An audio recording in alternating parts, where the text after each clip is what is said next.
aquinatense, del Aquinate, o sea, de Santo Tomás de Aquino, que ya analizamos con mucha calma la vez pasada, cuando menos en su definición, y es que la virtud invariablemente para hacerlo necesita estar en el justo medio entre dos extremos. Y gracias a una colaboración de mi tocayo, de mi hijo Juan, a quien ahora veo por aquí, muy campante, qué bueno, bienvenido, amigo. Voy a desarrollar un tema que él me mandó con una lista de virtudes, pidiéndome que entre los dos lo hicimos, descubriéramos o escribiéramos y describiéramos sus extremos. Entonces esta sesión va a tratar de alrededor de 30 y tantas virtudes que se dan de manera hasta cierto punto natural, como lo decía yo hace rato, contestando a la pregunta de Maru, en toda la raza humana. Todo ser humano, por ser humano, tiene acceso a ser virtuoso.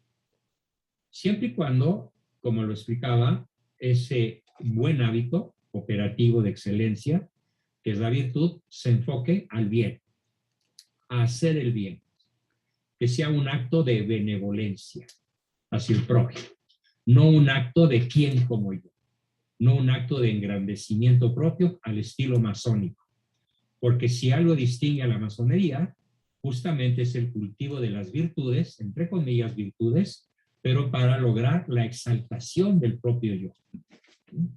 Y exclamar como Lucifer, en el pecado original antes que el de los seres humanos, en la gran rebelión demoníaca de los ángeles perversos, exclamar ¿quién como yo? En vez de como lo hace San Miguel, ¿quién como Dios? Bueno, pues esto nos lleva entonces a la lista que de manera natural existe en cualquier persona que busque el bien y sobre todo hacer el bien. Entendiendo como bien, porque obviamente va por ahí a surgir la pregunta y me estoy anticipando para que no haya dudas acerca de qué es el bien. El bien es no lo que yo decido, porque el bien ya está decidido. El bien es aquello que conviene a la naturaleza del ser. ¿Sí? Por ejemplo, ¿qué le conviene a la naturaleza de una mosca? Pues que haya muchos elementos orgánicos en putrefacción. Allí la mosca está en su paraíso. Pues para la mosca, una materia orgánica en putrefacción es magnífica. ¿Por qué? Porque va de acuerdo con su naturaleza. Posiblemente ahí cabrían las cucarachas, los escarabajos y mil y un sabandijas, ¿no? ¿Qué es el bien para una planta? Alguna vez les conté lo que a mí me pasó con mis cactus, de los que soy fanático cultivador. Y cuando los compré por primera vez hace como 40 años, los coloqué en un terreno con humus, muy húmedo, y los regaba con frecuencia. Y durante bastante tiempo se morían, irremediablemente se morían. Hasta que un jardinero me explicó, es que usted no les está haciendo el bien a sus cactus. ¿Cómo? Y los cuido muchísimo. No, usted no está actuando a favor de la naturaleza del cactus. Usted está actuando en contra de la naturaleza del cactus. ¿Cómo? Entonces, ¿qué requiere el cactus? Requiere un terreno no vertical, tampoco horizontal, sino inclinado. Cuando menos, inclinado a, si esta es la horizontal, inclínelo usted a 85 grados. Idealmente a 45, para que el agua resbale y no se encharque. Y además póngale arena de construcción o arena roja, y ahí siémbrelos. Y nunca los riegue. Con esas 3 reglas me hizo ver lo que es bueno para la naturaleza del cactus. Y dan unas flores que son la envidia de la colonia cuando florecen, sobre todo en mayo, junio y julio. Nada más no florecen después ni antes. Pero qué cosa más maravillosa son las flores de los cactus cuando el jardinero, en este caso algún otro o yo, podemos actuar bien. Es decir, a favor de la naturaleza del cactus. Y así podríamos hablar de la naturaleza de las vacas o de los reptiles, o en este caso de los seres humanos. ¿Qué es el bien? Aquello que favorece, fortifica, fortalece o mejora o perfecciona nuestra naturaleza. Y nuestra naturaleza es una unidad eco-bio-psicosocial trascendental. Ecológica, nuestra tierra es nuestra casa, aunque bueno, somos sus principales depredadores. Biológicos, nacemos, nos engendran, crecemos, nacemos, crecemos, nos desarrollamos y morimos. Ajá. La naturaleza psicológica, aparte de las otras dos, pensar, actuar, decidir, sentir. La naturaleza social, formar familia, amar, entregarnos a una causa. Y finalmente, lo más específicamente humano, nuestra naturaleza espiritual. Somos un espíritu transitoriamente encerrados en un cuerpo. Somos pues una entidad espiritual, racional de naturaleza espiritual. Unidad eco-bio-psicosocial espiritual o trascendente. ¿Qué le conviene a nuestra naturaleza? Eso es el bien. Eso es lo bueno. Entonces, cuando nos enfocamos a hacerle el bien a nuestra naturaleza, en los 5 sentidos que le he planteado, hablamos entonces de virtudes. Pero cuando nos enfocamos a utilizar nuestras virtudes para trepar en la pirámide social, para transar a los tontos, a los débiles o a los ingenuos, para engañar a la gente, para abusar de ella, para escalar en la pirámide del poder a la mala, como ha sucedido en todas las naciones de la tierra, pero sobre todo en los últimos 200 años en México, con breves periodos muy cortos y muy tristes porque terminaron mal, como la derrota de Iturbide o la derrota de Miramón o la derrota de Porfirio Díaz. En esos breves momentos que hemos tenido de historia virtuosa en México, ha quedado bien claro que estos héroes dieron la vida por un bien supremo. Sobre todo Iturbide y Miramón. Tema que, por cierto, estamos tocando en el grupo Viernes y en honor a la celebración de los 500 años de la fundación de México como nación, con la caída de Tenochtitlan, un 13 de agosto de 1521, a manos de 200,000 tlaxcaltecas. Si alguien tiene que pedir perdón, es por la carnicería de aztecas que hicieron los tlaxcaltecas. No se los comieron porque los tlaxcaltecas no eran antropófagos como los aztecas, pero sí, como el mismo Cortés lo escribe de su puño y letra, era increíble e imposible tanta carnicería, tanto odio de los aztecas, de los tlaxcaltecas contra los aztecas. Bueno, volviendo al punto, entonces todos están invitados a la sesión del viernes, sin que tengan que pagar alguna cuota extra. Simplemente si alguien quiere dar algún donativo, como ya ha sucedido, bienvenido. Pero todo el grupo estará invitado a mi sesión del viernes a las 8 de la noche, con el tema que es el ciclo de agosto, Hernán Cortés, la conquista, la Malinche, la evangelización y todo lo relacionado con lo que sucedió hace 500 años. Bueno, que empezó a suceder hace 500 años y que desgraciadamente fue interrumpido con el asesinato vil de Iturbide en 1824. El gusto nos duró 300 años, poquito más. Bueno, entonces bajo este rubro de arranque, de introducción, el justo medio es lo que más favorece, es lo que más bien nos hace a la especie humana. Esta es la tesis ya de Sócrates, en la antigüedad griega, también de Platón, también de Aristóteles, aunque este autor, Aristóteles, profundiza de una manera genial en un libro que debiera ser de cabecera de todos nosotros y que se llama Ética Nicomaquea o Ética a Nicoma. Lo pueden bajar de la red, está en internet, en algún sitio por ahí.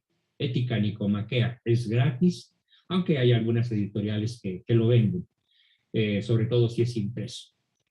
Y ya ellos tres, en la vieja antigüedad, antes de Cristo, lo mismo que algunos romanos como Marco Tulio Cicerón, hacen un análisis formidable prolongado ya en la era cristiana por Santo Tomás de Aquino, que es el autor que estamos revisando, sobre este maravilloso concepto del justo medio. Así que vamos a ir poniendo primero la palabra, que implica una virtud que nos conviene y que conviene a la especie humana como tal. Por ejemplo, la primera que tenemos aquí es la virtud de ser analítico. ¿Sí? Qué formidable virtud la de las personas que tienen capacidad de análisis. ¿Sí? Que no se les va vivo un detalle, que no se equivocan con facilidad, porque son tremendamente analíticas. Poderosamente, no tremendamente, poderosamente analíticas. De circunstancias, de hechos, de situaciones, de antecedentes, de visión del futuro, de lo que está sucediendo ahora de una manera global y circunspecta. Es una gran virtud el ser analítico. Pero, como todas las virtudes, pueden exagerarse o perderse. Vamos a ver qué sucede cuando una persona pierde su capacidad natural de análisis. Bueno, pues entonces todas las virtudes que se pierden las vamos a mencionar con una palabra a la izquierda. Y todas las virtudes que se exageran, que por lo mismo dejan de ser virtudes, las vamos a colocar en una columna a la derecha. La virtud de ser analítico, ¿cómo se puede perder o no adquirir? Muy simple, por ser distraído. Por ser distraído. Aunque en realidad autores modernos señalan que la distracción como tal no existe, sino que lo que existe es estar atento a otra cosa distinta a aquello a lo cual conviene que estés atento.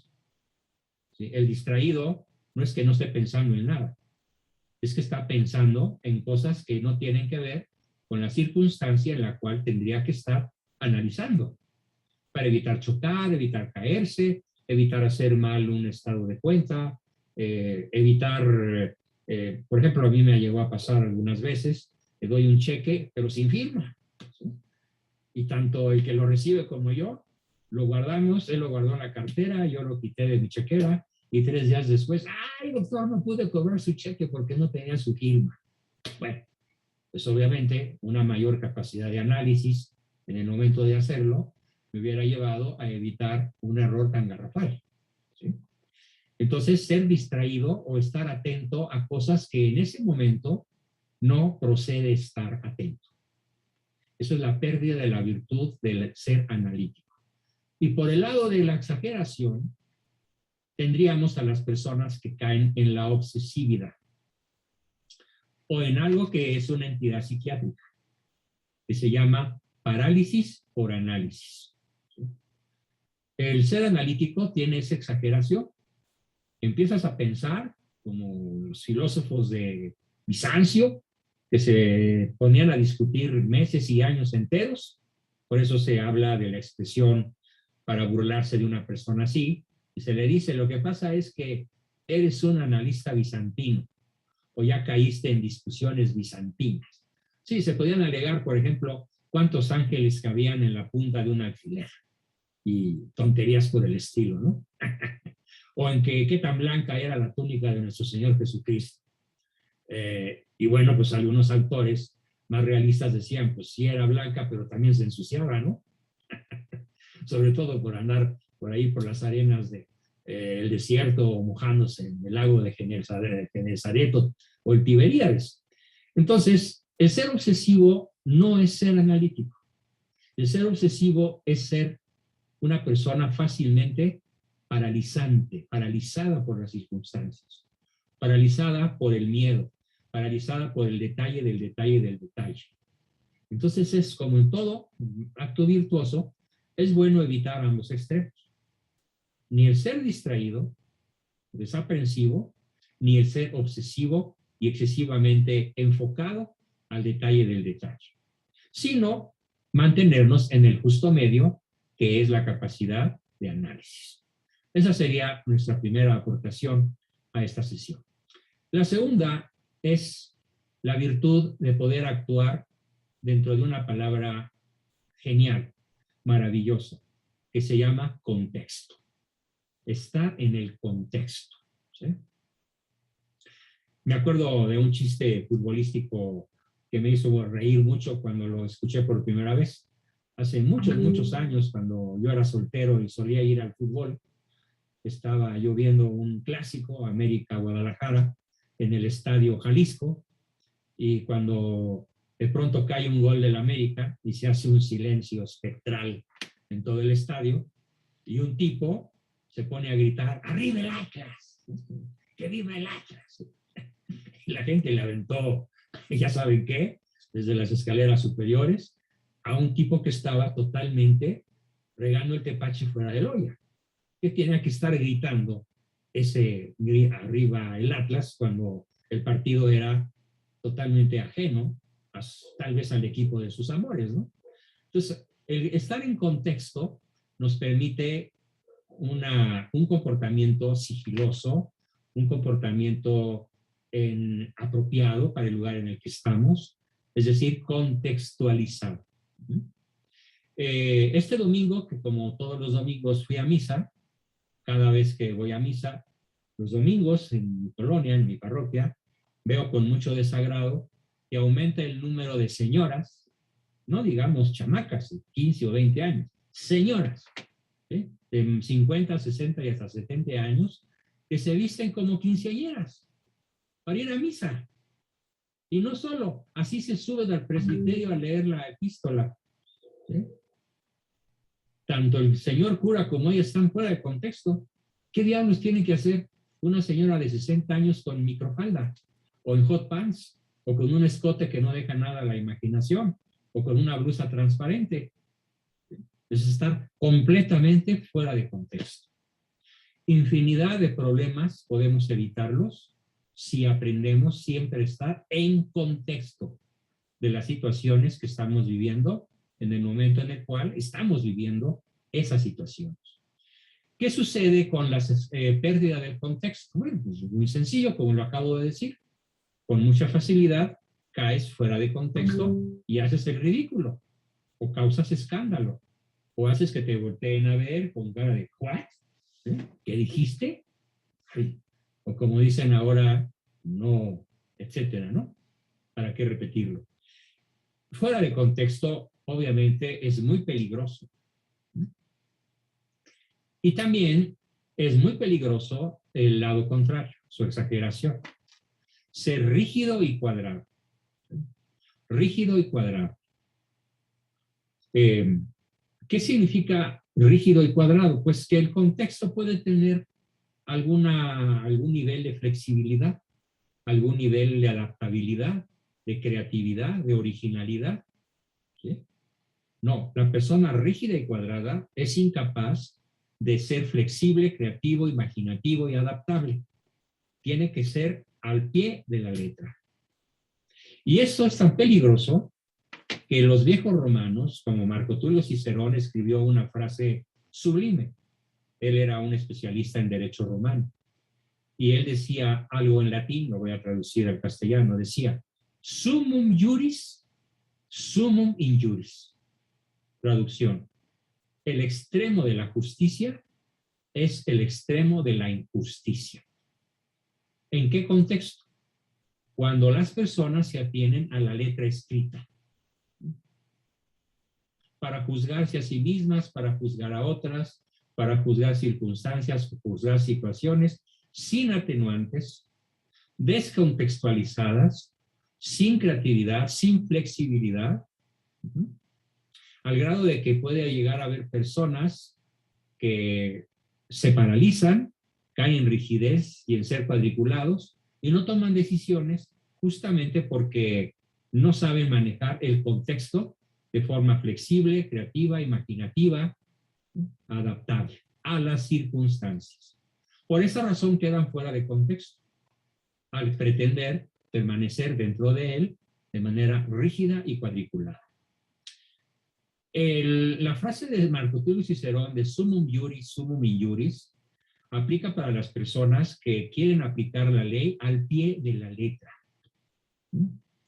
Por ejemplo, hay una frase de San Pablo que aplicada al pie de la letra resulta una injusticia brutal.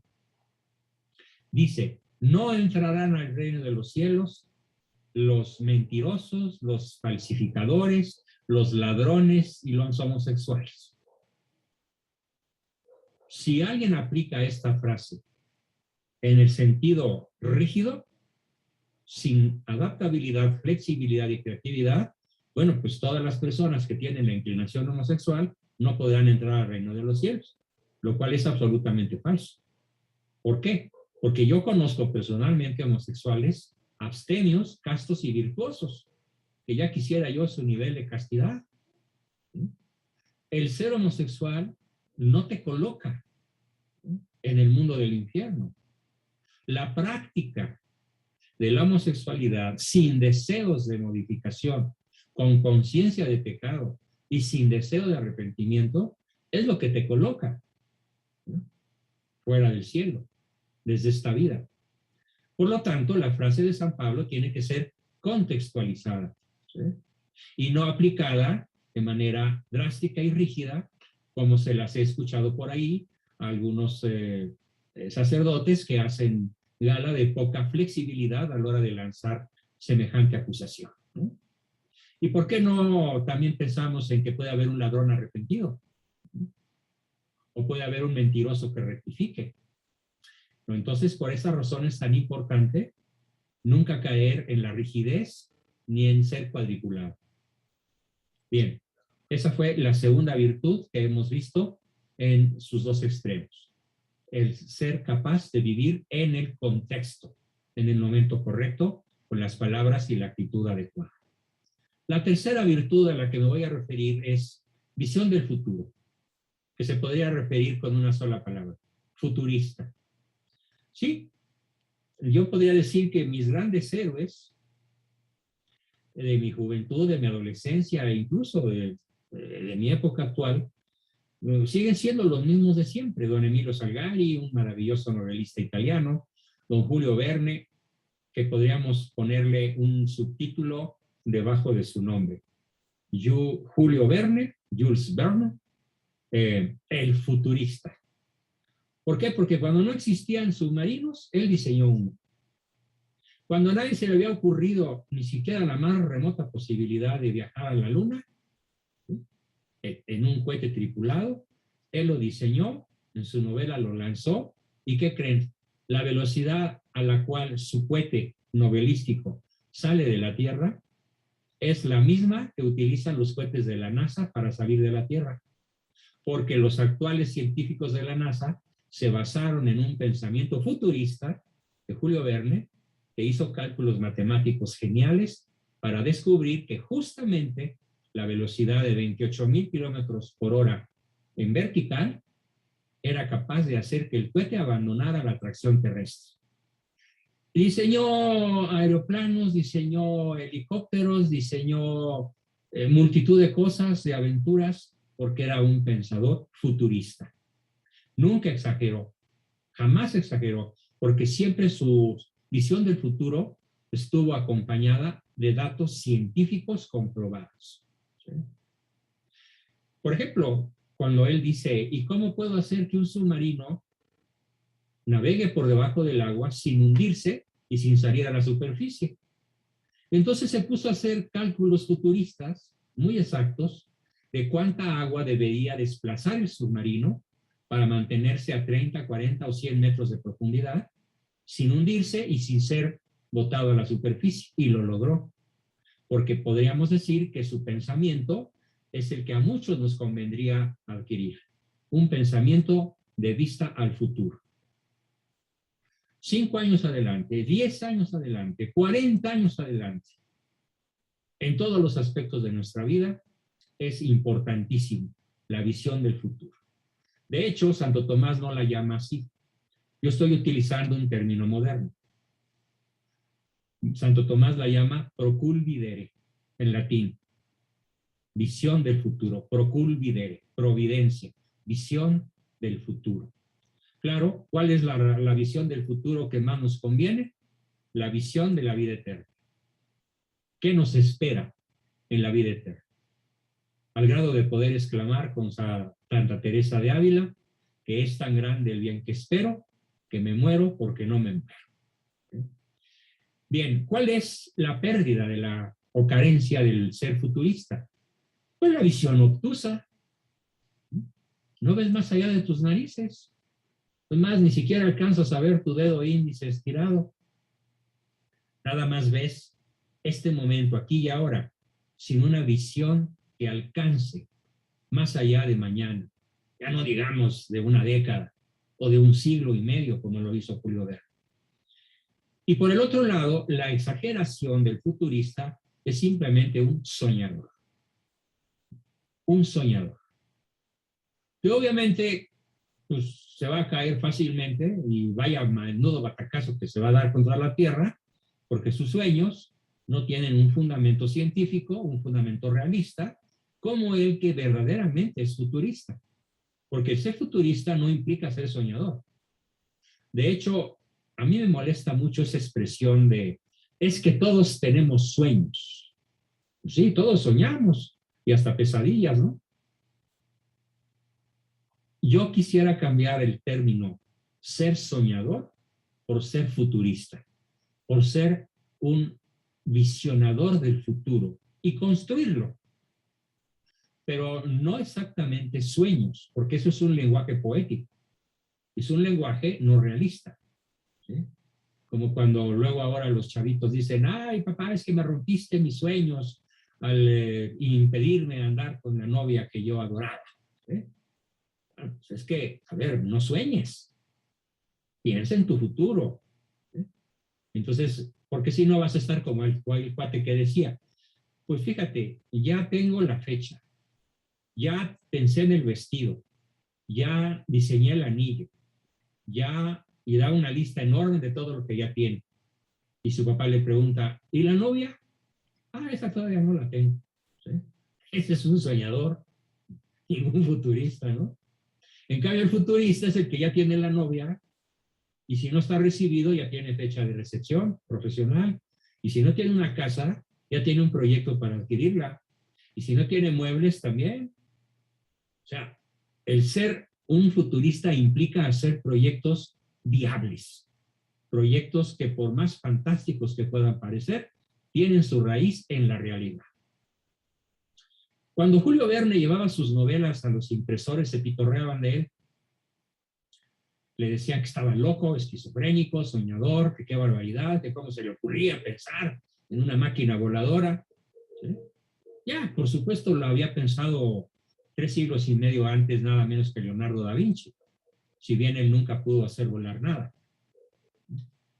Entonces, esto es tan importante, pues que evitemos la visión obtusa, evitemos ser soñadores y seamos futuristas, ¿no? Con imaginación, no soñadora, sino realista, con creatividad, y entonces nuestro futuro va a ser con mayor facilidad el que hemos diseñado. No soñado, diseñado, con pensamiento realista enfocado al futuro. Luego tenemos otra virtud, otra cualidad, que es la de idear, tener ideas, ser ideativo. Tener una neurona que baila, que se mueve a gran velocidad y que hace relaciones entre entidades, circunstancias, personas, lugares que aparentemente no tienen conexión entre sí. Pero que si sabemos idear, vamos a encontrar relaciones, ideas madre, ideas que permiten desarrollar inventos, que permiten hacer descubrimientos, que permiten resolver problemas. Para lo cual, idear, la virtud de idear y de tener ideas nuevas, novedosas, creativas, originales, diferentes, es una cualidad que vamos a perder cuando nos concentramos exclusivamente en lo que yo llamo una sensorialidad extrema. Es decir, en atenernos a lo que nuestros sentidos captan y no a lo que nuestra inteligencia nos puede dar a conocer. Ser extremadamente sensorial es una gran limitante. Es un poco o un mucho lo que Santo Tomás, el apóstol, dice cuando sus compañeros de colegio apostólico le dicen que Cristo ha resucitado, que está vivo. Y él dice, pues si no meto mi dedo en su costado y en las heridas de sus manos y pies, no creo que Cristo haya resucitado. Si hubiera sido bastante más humilde e ideativo, ¿sí?, e imaginativo y flexible, por supuesto que hubiera creído, porque sabía que sus compañeros no le estaban mintiendo.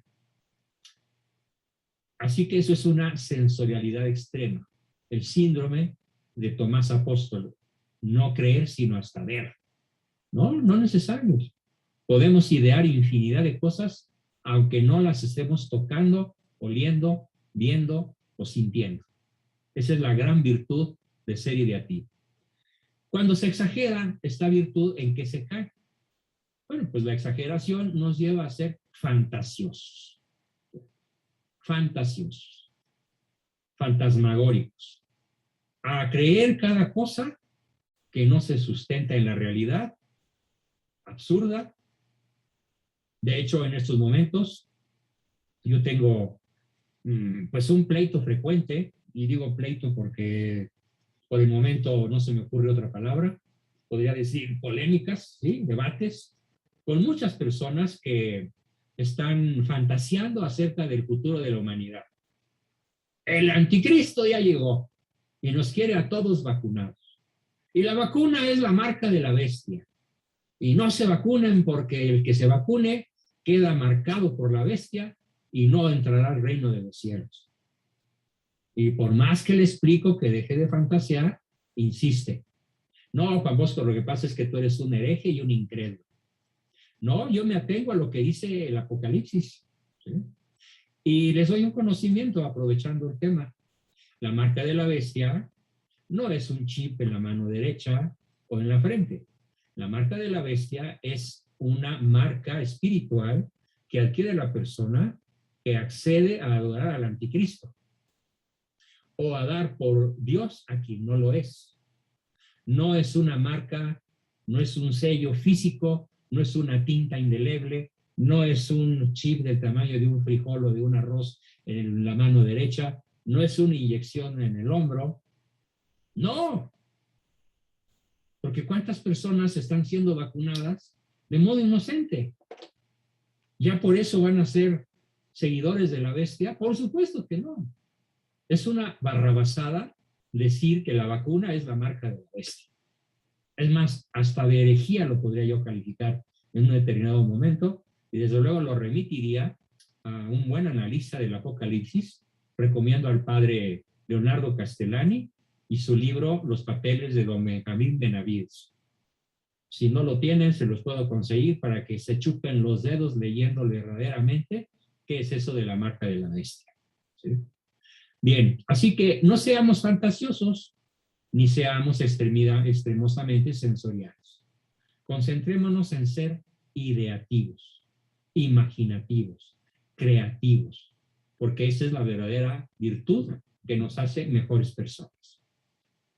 Luego tenemos otra virtud, el coleccionador. El coleccionador de libros, el coleccionador de conocimientos, el coleccionador, bueno, hasta de estampitas si quieres, ¿sí? Coleccionar en sí mismo no tiene nada de malo. Puede tener muchas virtudes, ¿sí? Puede tener muchas ventajas de ser un coleccionista o un coleccionador, ¿sí? Pero, ¿cuál sería el extremo o los extremos? Pues una persona desaprensiva, una persona que no guarda nada, que todo lo tira, que todo lo desecha, pues tampoco es correcto. Ha sucedido en pacientes míos, en alumnos, en parientes míos. Bueno, a mi propia esposa le ha pasado con mucha facilidad. Ella es una persona que tiende a coleccionar cosas que piensa que le pueden llegar a ser útiles. Y en efecto, sin exagerar, de pronto dice, ay, mira, te guardé esto. Cuando 2 años después yo ando buscando algo para resolver un problema y resulta que ella lo tiene. Y si yo me pongo a buscarlo, No lo tengo, no lo guardé porque yo no soy así, ella sí. Y ella es muy fácil decir, aquí está lo que andabas buscando, ten. ¿Sí? ¿Y cuál sería su exageración? Su exageración sería igual, también ser obsesivo compulsivo, de ser un guardador de cosas, de tiliches que no sirven para nada. Bueno, ese es el extremo. Y luego tenemos otra virtud, la virtud de la intelección. ¿Qué es la virtud de la intelección? Es como una computadora fría, es como una neurona pensante. De hecho, tenemos neuronas que son la base del pensamiento racional, son la base principal de algo que se llama sistema reticular ascendente, que nos permite inteligir. ¿Y qué significa intelección?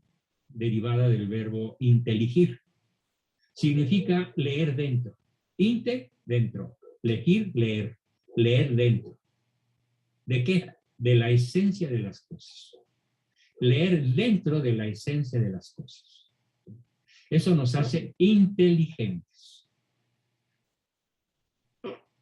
Su pérdida nos lleva a ser sensuales, sensoriales, no inteligentes. Y su exageración nos lleva a una frialdad de pensamiento. ¿Sí? He topado en mi carrera con personas así, con una frialdad de pensamiento verdaderamente terrible. Se muere su esposa, se muere su papá, se muere un hijo en un accidente, de una enfermedad severa que nadie se esperaba, y el comentario de una persona exageradamente intelectiva es, ya le tocaba. Ni modo, hay que pasar la página. Pasó a mejor vida. No derraman una lágrima, no dan un pésame, no tienen una emoción, son máquinas de inteligir. Tampoco se vale. No es una virtud porque no hay equilibrio. No hay el equilibrio del justo medio. El justo medio no es ser puramente inteligencia. Sería una exageración brutal de una de nuestras facultades. También los seres humanos somos emotivos. Tenemos emociones, alegría, tristeza, miedo, ira. Y la persona virtuosa logra mantener esas 4 emociones básicas, más la quinta, la ternura, ¿sí? En un justo medio, para no exagerar. Pero ser excesivamente intelectivos es una actitud viciosa, no virtuosa, por la exagerada frialdad con la cual podemos llevar cierto tipo de relaciones que requieren afectividad, que requieren contacto, que requieren lágrimas, que requieren ternura, cercanía, contacto físico y emocional y afectivo. Bien, esa es entonces la virtud de la intelección. Si está en el justo medio, es una formidable virtud que nos permite resolver problemas que requieren, como en el ajedrez, un alto nivel de concentración y ahí sí, cero emotividad. El ajedrecista que mueve una pieza porque le late, pierde. O porque le gustó, pierde. No. Ahí sí se vale ser puramente una neurona con patas. Pero en la vida cotidiana sí necesitamos ese justo medio que evita los 2 extremos ya mencionados. Tenemos otra gran virtud. No encontré, bueno, tal vez ahorita sí se me está ocurriendo. Muchos autores modernos usan la palabra aprendedor o aprendiente. Bueno, pues vamos a poner como sinónimo de aprendedor la palabra estudiante. ¿Sí? Estudiante. Para manejar un mejor castellano. La persona aprendedora o estudiante es una persona que con muchísima frecuencia está más consciente de aquello que ignora que de aquello que sabe. Está más consciente de sus carencias intelectuales que de sus aprendizajes ya conquistados. ¿Sí? Como esta vieja anécdota que me tocó vivir con mi hijo Juan, cuando él tenía como 5 años, y que a veces he contado, y a lo mejor aquí vale la pena repetirla, en este momento, cuando él me dijo, ay papá, estaba yo escribiendo un libro en la máquina en aquella época, había que aporrear las teclas todavía. ¿Cuántas cosas sabes? ¿Qué no? ¿Qué libro tan grande podrías escribir con todo lo que sabes, papi? Y le dije, pues sí, mijito, pero te juro que podría escribir uno infinitamente más grande con todo lo que no sé. Y claro, no podría escribir un libro con aquello que ignoro, porque ni siquiera sé que lo sé, que no lo sé, perdón. Entonces así tenemos a la verdadera persona virtuosa. Es una persona que se pasa la vida aprendiendo. Nada de que hace fiesta de graduación porque ya terminó kinder. Sí, aquí en el colegio, cerquita, a unas cuadras de la casa de ustedes, hay un instituto irlandés en donde los niños de kinder hacen fiesta de graduación cuando salen del kinder. Y cuando salen de la primaria, y cuando salen de la secundaria, y cuando salen de la prepa. Bueno, siquiera salieron de una facultad. Pero en realidad, ¿qué sucede cuando observamos cómo es México en ese sentido? Las estadísticas son literalmente aterradoras, brutalmente descorazonadoras. Se puede decir que por cada 1,000 niños que entran a primaria, tendremos un futuro profesional. Y probablemente va a tardar mucho en recibirse, en titularse. México no es un país aprendiente, no es un país de estudiantes. Por esa razón, el nivel escolar de este país es de cuarto de primaria. ¿Sí? Ese es el promedio de escolaridad. Mientras que en Japón es segundo año de facultad. Sí, el promedio de la población. Y el número de libros que en este país se lee cada año es de menos de la mitad de un libro. 0.4 libros es lo que el mexicano lee. ¿Por qué? Porque somos poseedores de una, en general como nación, de un terrible vicio que se llama pereza intelectual. ¿Quién de ustedes no ha oído esta expresión? Ay, no lo leo porque tiene letra chiquita. No lo leo porque no tiene monitos. No lo leo porque me da sueño. Es más, cuando quiero dormir, agarro un libro y a los 15 minutos ya clavé el pico. No lo leo porque todo lo que leo se me olvida. Tengo que volver a ver la página. Ay, no, qué flojera, mejor no. Pereza intelectual es el rasgo esencial de la inmensa mayoría de los habitantes de este país. Y luego nos quejamos de por qué nos va como nos va, con los gobiernos tiránicos que tenemos. Claro, pues ellos cuentan con nuestra estupidez, ellos cuentan con nuestra pereza, ellos cuentan con que ni siquiera los seguidores del Pejelopostli tienen un nivel escolar como para contestar cuáles son las capitales de los estados de la República, mucho menos cuáles son las capitales de siquiera 10 naciones de la Tierra. Yo he hecho entrevistas y las he visto con mucha frecuencia. Oye, a ver, ¿cuál es la capital de Alemania? El río Rin. ¿Cuál es la capital de Brasil?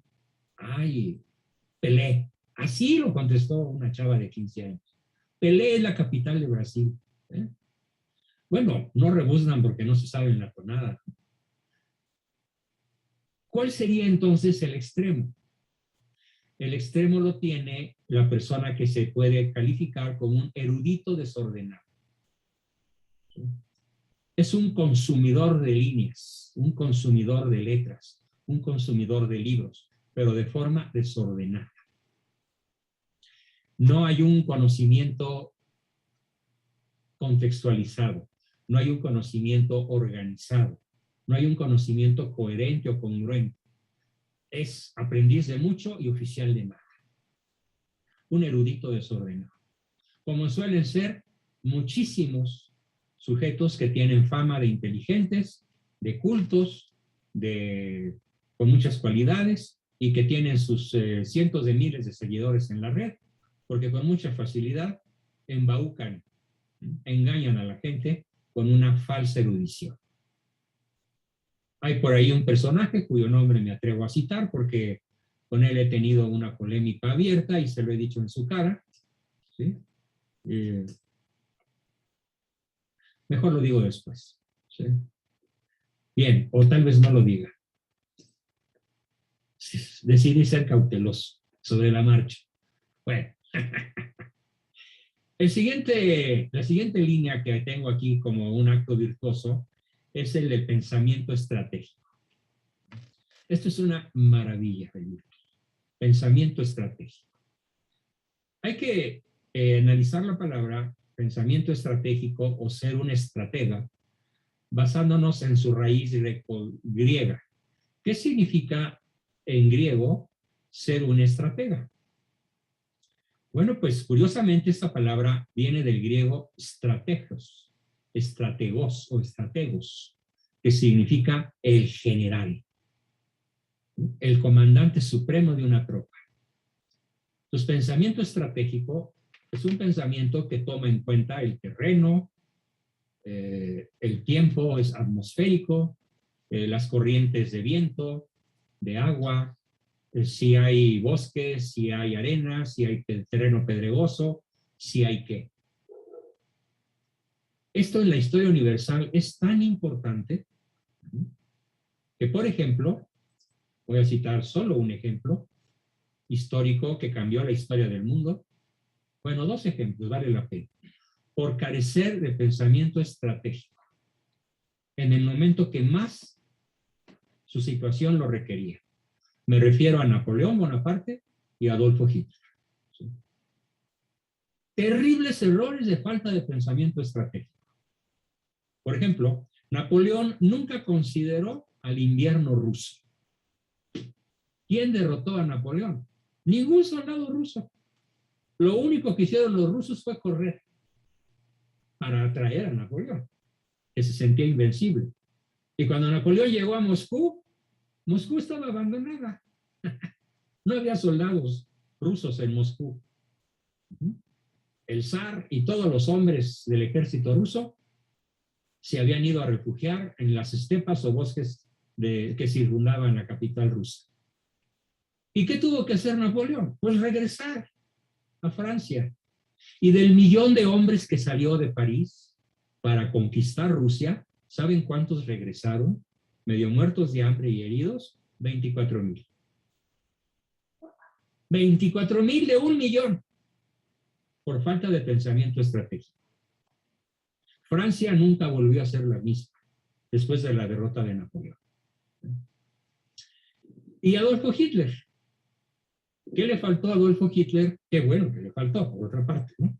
Porque si hoy estaríamos hablando alemán, nos trujen Kirchen en vez de inglés, probablemente, ¿no? Aunque también hay autores que dicen que hubiera sido menos grave el dominio de Hitler que el dominio de Sion, de Israel y de Estados Unidos. Es discutible el tema.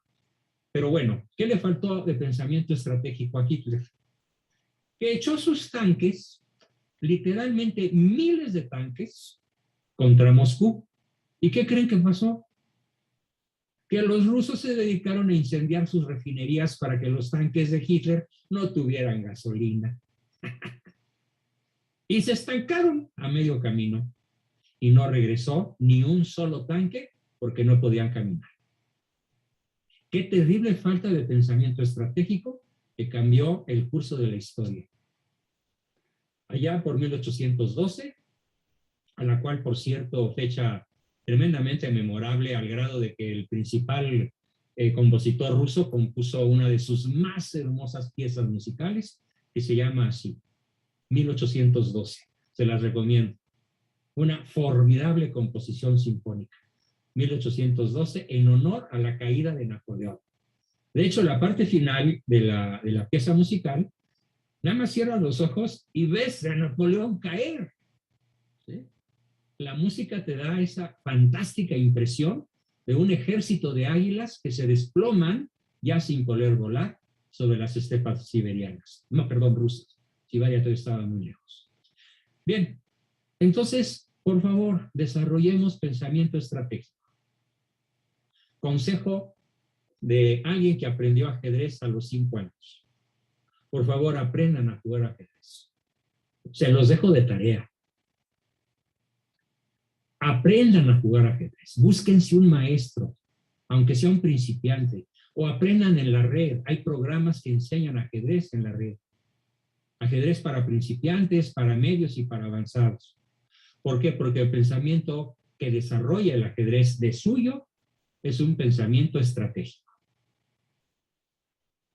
Es el juego mental e inteligente por excelencia. Olvídense de las cartas. Eso es para vagos, bebedores y gente que no tiene nada que hacer. O bueno, a lo mejor puede ser una diversión aislada de vez en cuando. Pero los jugadores de cartas no desarrollan inteligencia. Para nada. Ahí sí es al azar. Juego de azar.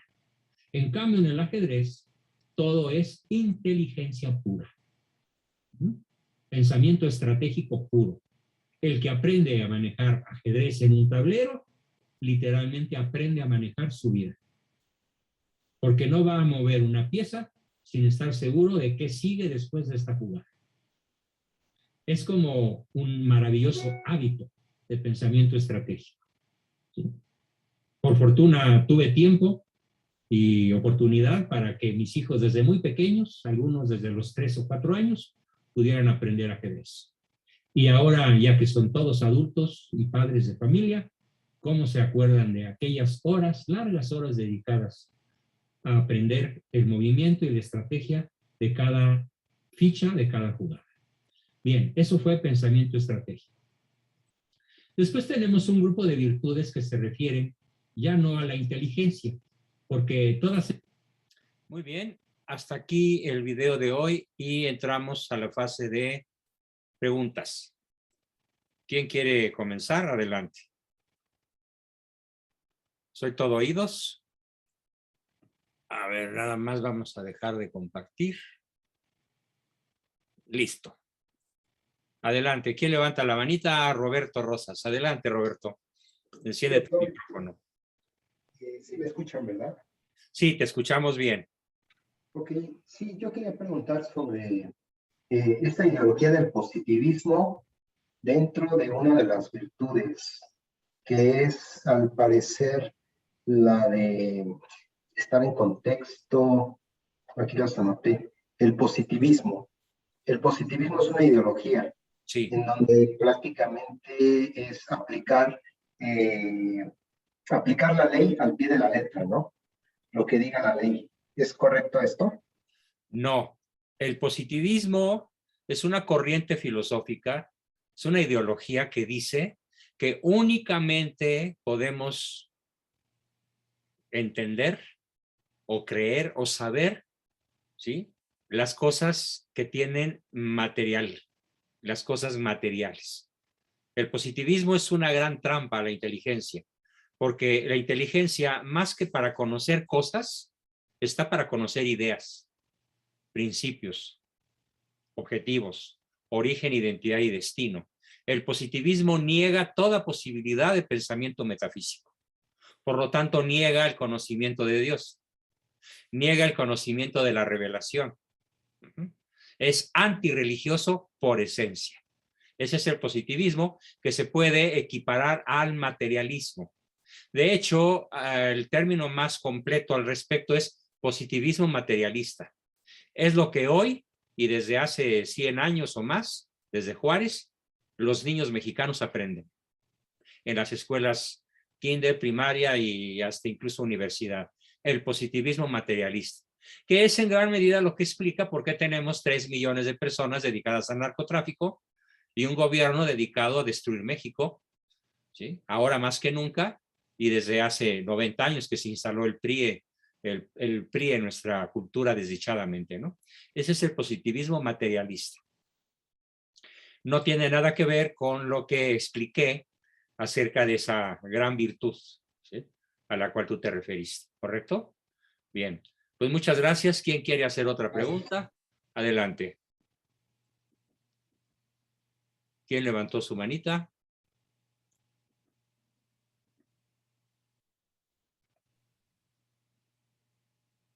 ¿Nadie por ahí? Ah, sí, acá tenemos a Adriana Mascari, muy bien. Doctor, más que nada quiero compartirle algo. Adelante. Eso me emociona más que las preguntas. Mire, me da tanto gusto escuchar, digamos, cada una de estas virtudes y Sí, sobre todo la otra punta, ¿no? He tenido la gracia de, bueno, en mi parroquia, cuando estuvo, bueno, un párroco, él creo que la parroquia estuviéramos todos los servidores interactuando a través de nuestras virtudes, fortalezas y dones de Dios. ajá, Entonces, me llama mucho la atención, me encantó, porque era como volverlo a vivir.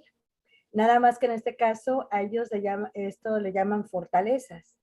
Entonces, y tuve esta oportunidad pues, de tener este entrenamiento para poderse aplicar dentro de la parroquia. Entonces, eh, eh, ha sido muy interesante porque nosotros teníamos un cuestionario sí, y a través de este cuestionario identificar cuáles eran las 5, fortalezas en este caso que le llaman, con las cuales nosotros nacemos. Entonces, digamos que de esa manera podíamos complementarnos, porque por ejemplo en mi caso, que uno de mis tops le llaman maximizer o la excelencia, y por el otro lado también muy estratégica, entonces era interesante porque, por ejemplo, habían personas que eran de futurista, pero no tenían el empujón. Entonces, habían otras personas que tenían ese don, que son de los que están empujando. Entonces, para crear un equipo, se buscaba quiénes eran los que tenían esas fortalezas de empujar a aquellos que tenían la idea o que tenían, pero le faltaba esa parte. así es. Entonces, Fíjate, deja que te interrumpa ahí. El ideador futurista uh-huh, casi nunca es empujador uh-huh. y el empujador casi nunca es futurista. Por esa razón, un equipo de alto desempeño solo se puede lograr con personas diferentes, con diferentes virtudes, diferentes conocimientos, diferentes dones y talentos, diferente escala de valores. Y entonces es así como podemos armar un equipo de personas que se complementan, ¿correcto? Sí.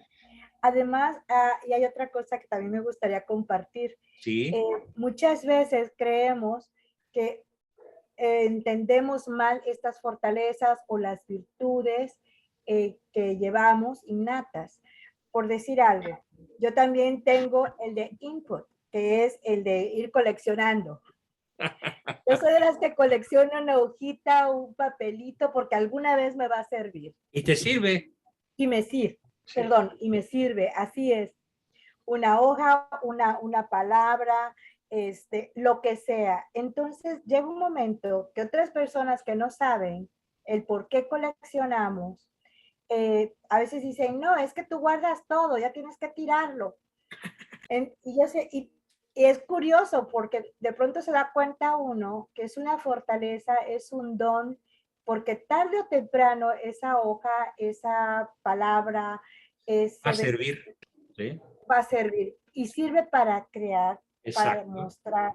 Es Sí. increíble. De Muchísimas hecho, gracias, de doctor. hecho, aquí puedo hacer una aportación en calidad de persona, no como instructor, sino como un miembro más del grupo. Mi esposa y yo tenemos enormes diferencias de temperamento, no de valores. Coincidimos en nuestros valores al 100, familia, amor, fidelidad, Dios, patria, etcétera. Pero nuestros modos de matar pulgas son completamente opuestos, ¿sí? Ella es una gran coleccionista y yo lo tiendo a tirarlo todo. Así es mi esposo conmigo. Bueno, es el secreto de la dicha. El poder amar y sobre todo poder valorar a una persona que es totalmente distinto a uno. ¿Sí? Por ejemplo, ella es muy sociable, muy abierta, muy platicadora. Ella se puede pasar todo un día con algunas de nuestras hijas platicando, con una amiga. Y yo después de 5 o 10 minutos, si no es una clase, no sé qué platicar. Y a lo mejor me voy a dormir, ¿no? Entonces, el complemento de los opuestos un complemento voluntario, amoroso y reconocedor es uno de los grandes secretos de la dicha conyugal. Se los digo por experiencia personalísima y por conocimiento técnico, científico, ¿no? Bien, pues eso comentando tu maravillosa aportación, ¿no? Gracias. Termina Gracias. tu participación, creo que te corté la inspiración. ¿Qué más nos platicas? Bueno, más que nada es eso de poder, bueno, cuando nos dieron estos temas, Monseñor nos decía, ¿cuántas veces hemos escuchado de que uno no quiere hablar de estos talentos porque uno quiere ser humilde? Entonces, Es pero un hay concepto una equivocado mala, de la humildad. así es, así es. Entonces, él hablaba de ello para poder introducir a todos los que estábamos, bueno, los que estamos en la parroquia, sobre esa idea equivocada de la humildad. Entonces, decía, hay que reconocer cuáles son tus fortalezas, reconocer cuáles son los dones de Dios, porque lo vamos a poner al servicio. Y si no nos Esto es lo que conocemos, justifica el reconocer las propias cualidades, fortalezas, virtudes o talentos, que son una tremenda obligación para ponerlas al servicio de los demás. de los demás, y ha sido maravilloso. Entonces, en esa época, la parroquia estuvo manejándose en base a las fortalezas, cómo conducir a los servidores de esta parroquia, desde el párroco y todo el mundo. Teníamos que tener nuestras fortalezas y nos escribíamos las fortalezas que teníamos para Para poder aplicarlas. identificarnos. Sí, claro. Tenemos unas acciones muy bonitas. Claro. Muchísimas gracias. Magnífico. Acerca de esto de las fortalezas, hay una saga cinematográfica que tiene creo que 3 películas que se llaman El Hombre Araña. Y bueno, pues no deja de ser un argumento un tanto pueril, y ya sabemos, con final feliz y toda la cosa, y el héroe siempre sale adelante, etcétera. Pero hay algo en esta serie de películas que me encantó, y que es que al final, en la última frase que pronuncia el Hombre Araña, cuando la chica le pide matrimonio, que se vaya con ella, le dice no. ¿Por qué no? Porque a todo gran don se sigue una gran responsabilidad. Y tengo que seguir con mi misión. Y se despide y se va. ¿Sí? Wow. ¿Por qué? Porque su conjunto de talentos, de virtudes, de fortalezas, lo hacen un personaje único, claro, fantasioso, pero esa frase con la que terminan sus películas es tremendamente realista y formidable. Recomiendo cuando menos el final y entenderlo. Si es que no te quieres chutar toda la película, ¿no? Bueno, muy bien. Gracias, Adriana, por tu participación. ¿Alguien más? Adelante, por favor. Ya tenemos unos minutitos por ahí. ¿Quién más quiere aportar? A ver, no sé quién, no veo a nadie. Ah, sí, otra vez Roberto. Adelante, Robert. Bienvenido nuevamente. Sí, pues aprovechando que no hay preguntas, Sí. estas virtudes son similares a las virtudes, por ejemplo, físicas, como correr, nadar, en el sentido de que en cierta forma nacemos con cierta, digamos que, ¿cómo se puede decir? Propensos a desarrollar estas habilidades. Es una predisposición natural. ¿Sí? Okay. Está en nuestra esencia. El accidente es qué tan rápidamente corres. Pero todos podemos correr. ¿Sí? Todos tenemos fuerza muscular. El accidente individual está en qué tanta fuerza tienes, pero todos tenemos fuerza muscular, ¿eh? En un estado de salud natural, normal, ¿no? Todos tenemos las virtudes que acabo de describir y de explicar hoy, como virtudes y como extremos, son naturales al ser humano. Así nos creó Dios, así nos hizo, semejantes a Él. ¿Sí? Él tiene esas virtudes o estas fortalezas en grado absoluto, supremo y perfecto. Nosotros las tenemos de manera imperfecta, muy limitada y por participación, pero están en nuestra esencia, están en nuestra naturaleza, y por eso comencé diciendo que el bien es todo aquello que favorece el desarrollo de estas facultades. ¿Sí? de estos talentos que en realidad, estrictamente hablando, más que talentos son virtudes de orden natural que tenemos la obligación de conocer y desarrollar. No para presumir como lo hacen los masones, ¿no? Que es su manera de percibir la vida y de concebirse a sí mismos como divinidades, porque así se creen ellos, sino cualquier reconocimiento de cualquier talento, virtud, conocimiento o habilidad que uno tenga, e indudablemente es como lo dice el hombre araña, ¿no? Para el servicio de los demás, porque a toda gran virtud o a todo gran talento se sigue una enorme responsabilidad. Con este enfoque, la persona que reconoce sus talentos y los aplica al bien del prójimo y hasta el bien personal de modo ordenado, inteligente y noble, pues es una persona humilde en el sentido estricto de la palabra. La humildad incluye el reconocimiento de los talentos al servicio de los demás o de las virtudes y el reconocimiento de las debilidades o vicios o defectos para trabajarlos en contra de que sigan teniendo el mando en nuestra vida, ¿no? ¿Bien? ¿Correcto?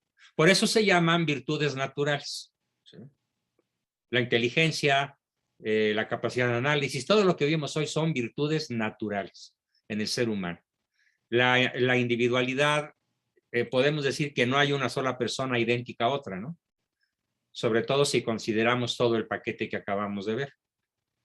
¿Correcto? Bien. ¿Alguien más? Erika, te veo. Osvaldo y luego Erika. No, perdón, primero las damas. Primero Erika, adelante. Y luego Osvaldo. Hola, doctor. Hola, Erika, qué gusto. Mire, tengo una duda, bueno, no es duda, es una pregunta en la virtud de intelección. ¿Sí?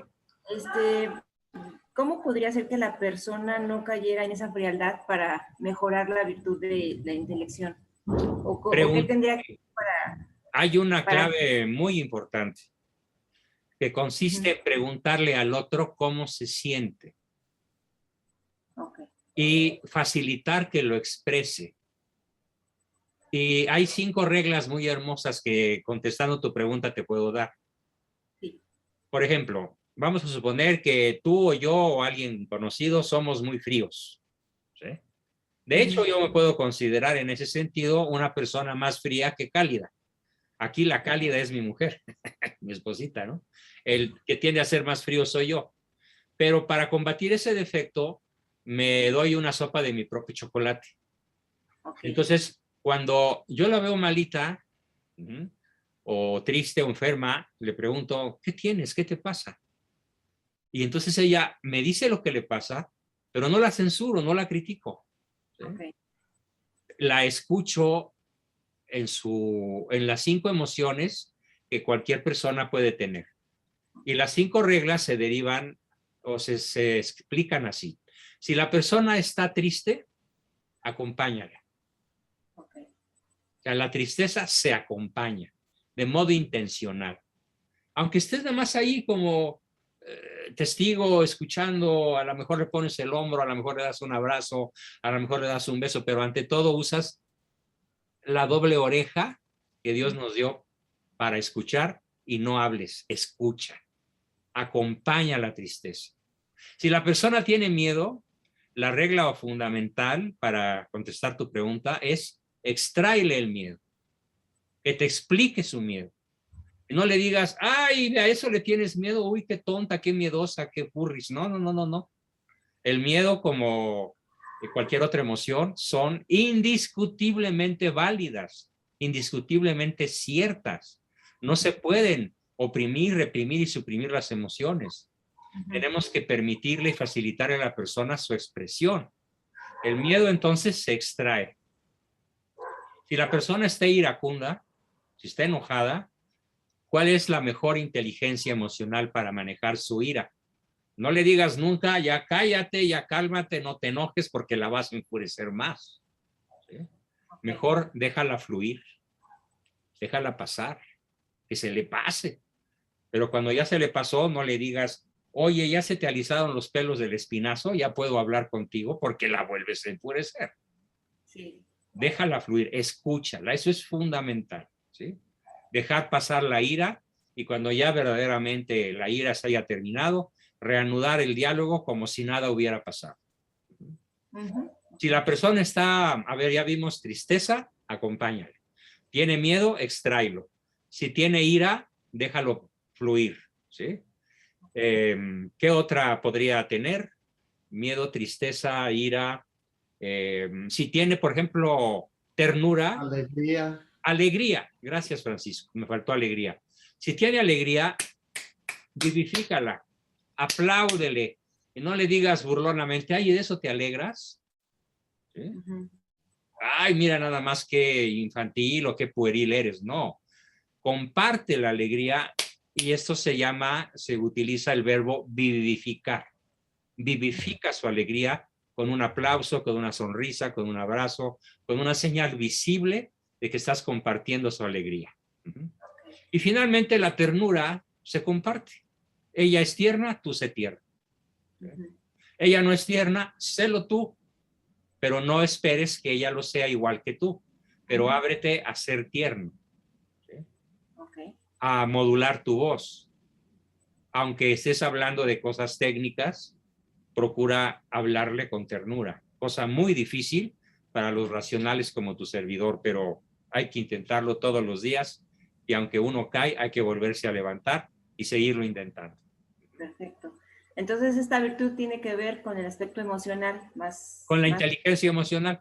Esas 5 reglas son las reglas esenciales de lo que hemos llamado inteligencia emocional o inteligencia afectiva.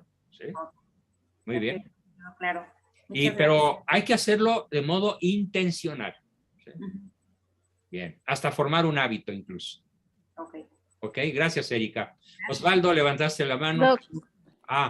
¿Quién Perdón, dijo? Tania. Tania. Déjame escuchar a Osvaldo y luego tú, Tania.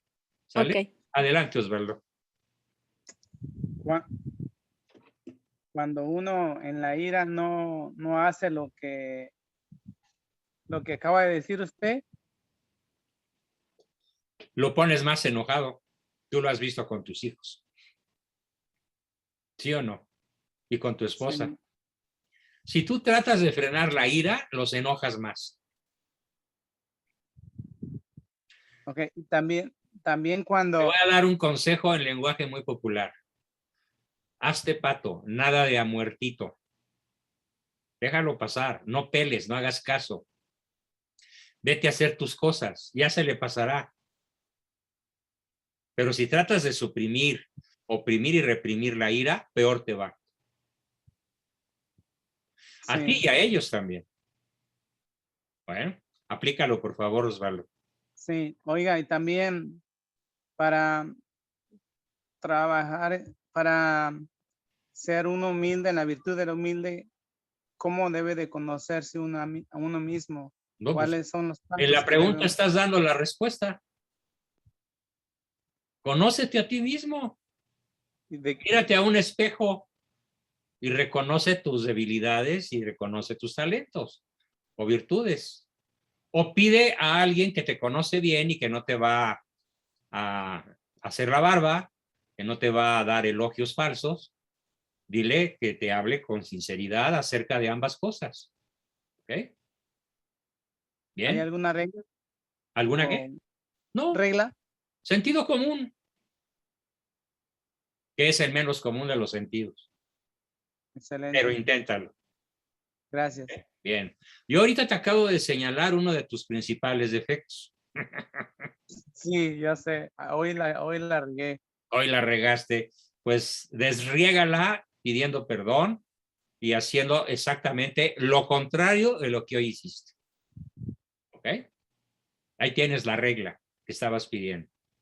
Gracias, Osvaldo. Tenemos a Tania y finalmente a Ricardo. ¿Qué pasó, Tania? Ya, ¿y cómo? Bueno, no sé si entra aquí o considero que sí. ¿Cómo acompañar o cómo decir a una persona que no tiene ganas de nada, que está apática, que no quiere saber, o sea, no quiere saber de Dios, no quiere saber de la vida, o sea, no, nada de muertito, pero literal? No, o sea, pues esta persona puede tener un trastorno psiquiátrico mayor que se llama depresión endógena. Y ahí mi recomendación sería que se pudiera hacer un un estudio psiquiátrico, psicológico y hasta neurológico para saber qué le pasa, porque eso no es ni común ni normal. Puede ser una grave enfermedad que se llama así, depresión endógena mayor. Y si esa persona es así como la pintas, pues me late casi sin temor a equivocarme que puede estar sufriendo esa enfermedad. ¿Qué edad tiene? 30. No, bueno, pues nadie a los 30 tiene esa enfermedad. Si tuviera 80 y tuviera una enfermedad terminal, a lo mejor, o si fuera un adolescente problemático, pero a los 30 años es la edad de la productividad, del entusiasmo, es la edad de ser conquistador, atrevido, futurista. Entonces seguramente tiene un problema de personalidad severo que vale la pena que lo consultes. Si quieres conmigo y si no con algún especialista que esté cerca de tu domicilio, o si es una persona a la que tú quieres ayudar. Pero así contestarte ahorita de por qué le pasa lo que le pasa, pues la verdad es que no lo sé, porque no tengo un diagnóstico de él. Pero el síntoma es muy preocupante, Tania. Te hago esa recomendación con toda sinceridad, ¿ok? Ok. Gracias. Gracias. A ver, espérame, Francisco. Había levantado primero la mano Ricardo. ¿Qué pasa, Francisco? Lo mío es un poquito de lo anterior. Francisco, adelante. Gracias.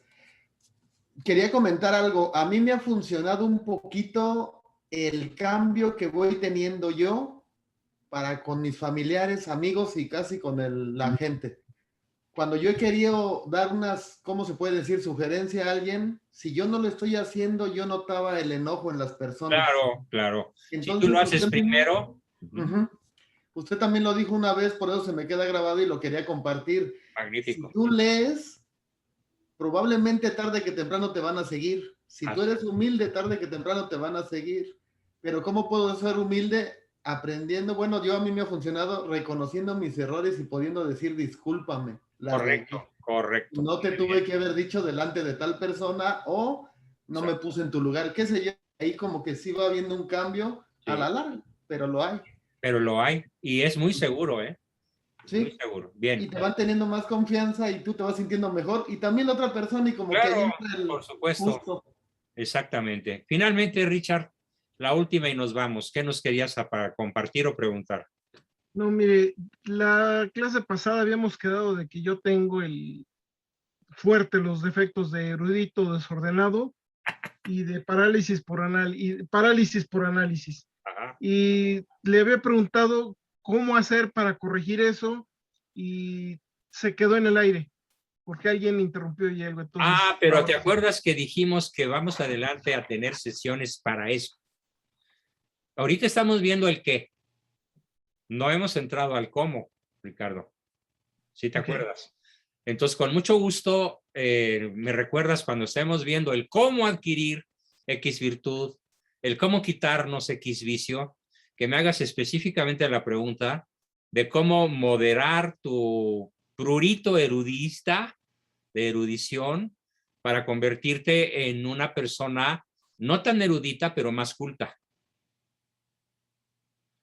Porque culta no necesariamente es erudita y el erudito no necesariamente es culto. Pero la erudición te puede dar una base sólida para convertirla en sabiduría, en cultura. Y existe todo un procedimiento para eso, todo un procedimiento. Ahorita si lo empiezo a desarrollar nos da medianoche. Pero recuérdame por favor en la sesión que nos enfoquemos para eso. ¿Ok? ¿Algún tip mínimo? Pues disminuye el ritmo de lectura y contempla más la naturaleza y relaciónate más con personas. Usa más la empatía, la mano izquierda. Usa menos la neurona, más el corazón. De modo intencional. Balanceate. Claro, no dejes de aportarnos todo lo que nos aportas, porque enriqueces al grupo de manera genial. Bien. Y tenemos un último preguntante que es Juan Carlos. Adelante, Juan Carlos. Con tu pregunta terminaría. Gracias. Adelante. Gracias. Buenas noches. Un saludo a nuestro grupo y a usted, doctor. Una pregunta, ¿a partir de qué época o qué año, doctor, nos podría decir, dejó hablarse más de las virtudes y empezó a impulsarse más a hablarse de los conceptos, de los valores?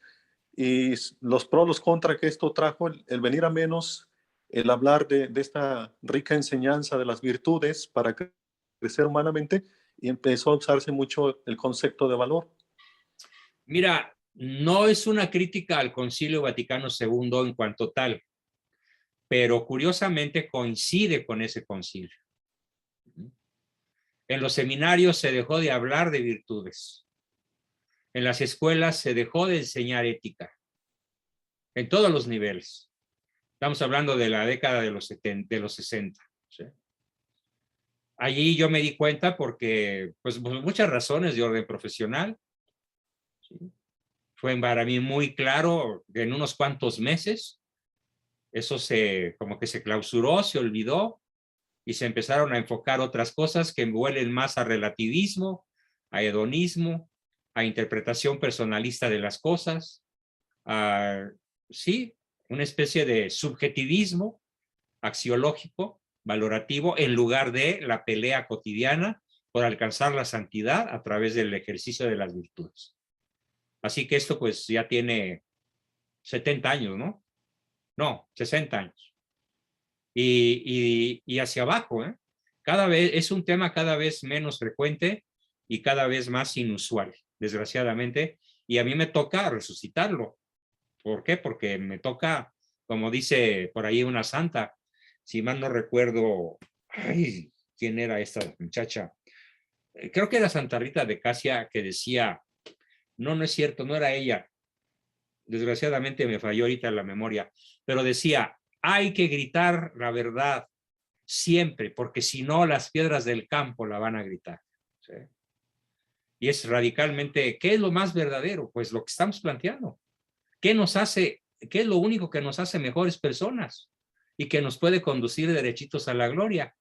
El ejercicio heroico de las virtudes, de todos tipos. Con eso contesto tu pregunta. Pues muchas gracias a todos. Gracias por su amable, bella presencia. Nos vemos de hoy en 8 como siempre. Les encargo mucho, por favor. Todavía tenemos mucho rezago en las cuotas del mes de agosto. Échenme la mano. Tenemos por acá un hospitalito en casa. Yo mismo, mi esposa, mi nieto recién nacido, que se las ha visto muy difícil.